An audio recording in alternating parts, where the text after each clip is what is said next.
Mga kababayan, ano na kaya ang mangyayari sa atin?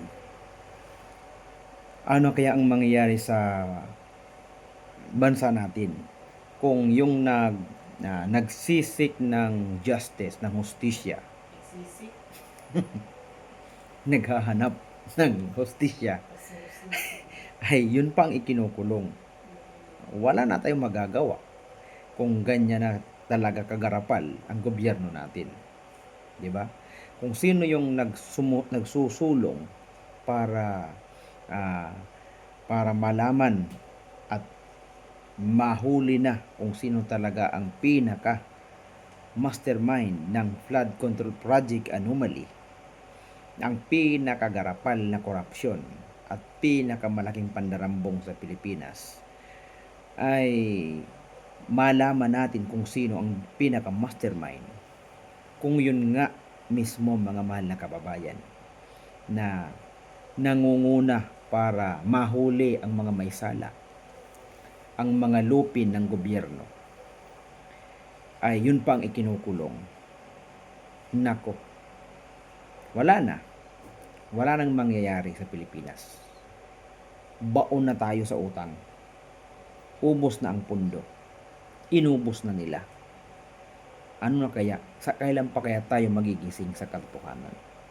Siguro pag may dumating na naman na malakas na bagyo, matinding pagbaha, at yun nga, malunod silang lahat, o malunod ang mga buhaya, mga tao dyan na kumakampi pa, wala na. Diyan nila marirealize. That will be the time na marirealize nila na tama pala ang ipinaglalaban ng Iglesia ni Cristo, na ngayon ay pinagtatawanan nila. Sabi nga nila, disturbo daw ang ginawang rally. Diba? Disturbo ang ginawang rally, nakakaabala. Hindi man lang nila naisip yung mga naging biktima ng mga kalamidad noon, na nalunod, namatay dahil sa pagbaha, dahil sa mga bagyong dumating. Wala tayong magagawa kung ganun kakitid ang utak nila. Imagine, trilyon pesos, trilyong pundo ng gobyerno ang nawala. Hindi sila nag-iingay. Tapos mag-rally lang para hanapin, alamin kung sino yung pinakasala rin sa pandarambong na yan. Reklamo na ng reklamo.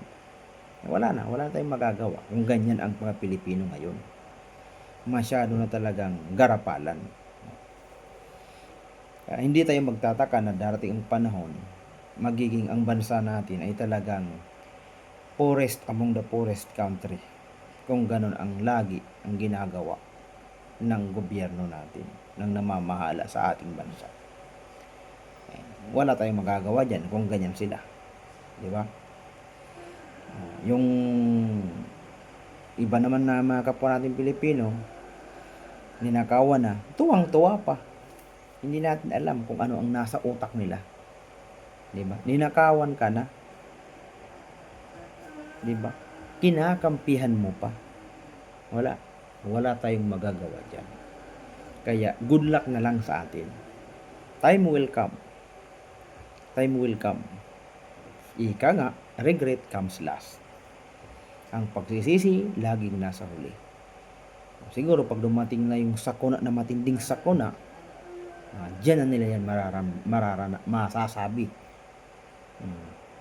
They will come to realize na yung ginawa ng Iglesia ni Cristo against corruption, for justice, for transparency, dyan nila masasabi tama sila.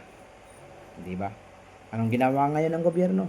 Dinivert na naman ang atensyon ng taong bayan sa impeachment ni VP Sara, na ano pa lang, first day and second day pa lang, alam na natin na talagang walang mangyayari sa kaso na yan, sa impeachment na yan. Hindi yan matutuloy. Kasi maraming nagmamahal na tao, na mga Pilipino, kay Vice President Sara Duterte. Mas Mahal pa nga kung titingnan natin, mas mahal pa nga si VP Sara ng Taong Bayan kaysa kay Marcos. Bakit? Ito lang, nangyaring pagbisita niya sa Canada, kasama si Claire Castro, pinagmumura sila doon. Pag alis nila ng bansa, pagdating nila sa Canada, ayun, sinalubong sila ng nagrarally din. Ikaw, Pangulo ka, di ba? Pangulo ka. Sa halip na salubungin ka ng yung warm welcome na sinasabi, iba ang salubong sa kanya. Bakit kaya ganun? Hindi nyo ba yun napapansin? Tayo, napapansin natin yan. Diba? Wala tayong magagawa eh. Kasi gising na sa katotohanan ang taong bayan.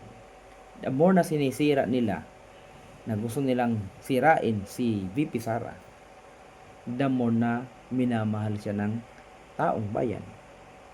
The more na lumalabas ang katotohanan. Sino nga ba ang mahal ng taong bayan?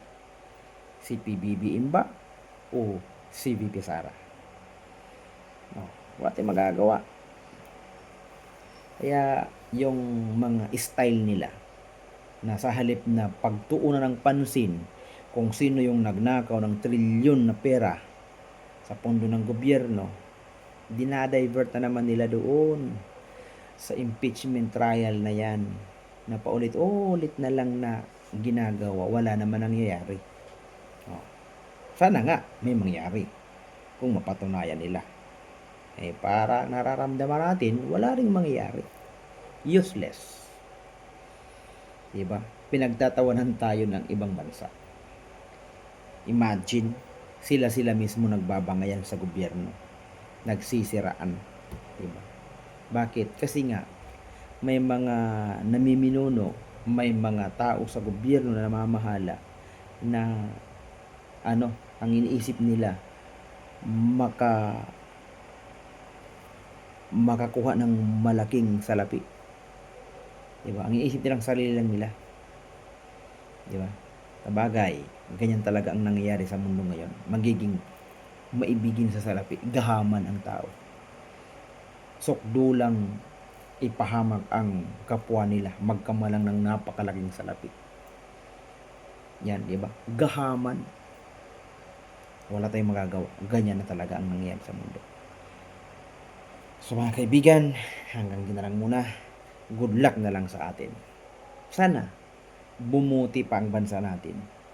Sana nga makalampas tayo sa mga pagsubok na dinaranas ng bansa natin. Kung hindi pa lugmok, kung hindi pa huli ang lahat. Sana may kumilos. Sana may gumaya sa IMC na nakikipaglaban. Sana may gumaya sa Iglesia ni Cristo na lumalaban ng tama, ng patas. Ipinaglalaban ang hustisya. Ipinaglalaban ang tama, ang katarungan. Ang iba, na milyon nga ang miyembro, ang dami-dami nga, majority nga, pero hindi mo makita sa kanila na kumikilo sila laban sa korupsyon. Hinahayaan lang nila. Sino na ang gumagawa? Iglesia ni Cristo lang ang nagmamalasakit. Simulat sa pool. Diba? Simulat sa pool. Tanging Iglesia ni Cristo lang ang makikita mo sa ganyan. Wala na. Yung iba, gusto pa nilang tapatan ang ginagawa ng Iglesia ni Cristo. Paano mo tatapatan yan? Di ba? Paano nila tatapatan? Hindi nila kayang tapatan ang Iglesia ni Cristo. Sa disiplina, sa pagkakaisa. Di ba? Maging sa yung kaisahan, hindi nila kaya yan. Hindi nila kaya yan. Kasi ang Iglesia ni Cristo may aral na sinusunod. Iwan ko lang sa iba. Wala kasi silang aral kagaya ng sa Iglesia ni Cristo na may sinusunod tayong utos na nakasulat sa banal na kasulatan. Ganyan katindi ang kaisahan ng Iglesia ni Cristo. Kaya kung sa paningin nila, pinagtatawanan nila dahil minority lang. Oo nga, minority. Pero pag kumilos yan, parang lamang pa sa majority. Nasaan ang majority? Kung kumikilo sila, parang minority. Baliktad. Di ba? Kaya nakapagtataka. Bakit nagagawa ng Iglesia ni Cristo yun? Huwag na kayong magtaka. Ganyan ang totoo. ganyan ang tunay. Yan lang ang masasabi natin. God bless sa ating lahat.